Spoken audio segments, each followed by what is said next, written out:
विलासराव देशमुख मला म्हणले आज हयात नाही येते की अजितराव, ते मला अजितराव म्हणायचे. अजितराव आता कोण मुख्यमंत्री करायचं बघा, तुम्ही आर भुजबळ साहेब ठरवा काय ते.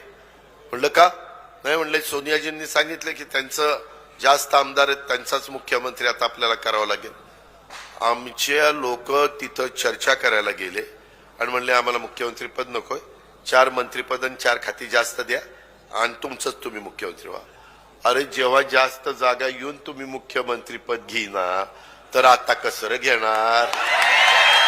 गारे लबाडा घरचं आवातनं जेवल्याशिवाय करत नाही. हे सगळं खोट आहे, काही देणार नाही. आता तर काहींनी जवळपास 500-700 लोकांची यादी केली. तुला MLC केला, तुला महामंडळाचा लाल दिवा दिला, तुला कॅबिनेट मंत्र्याचा दर्जा दिला. काय म्हणलं ह्यांना काय फुटलंय, काय झालंय काय?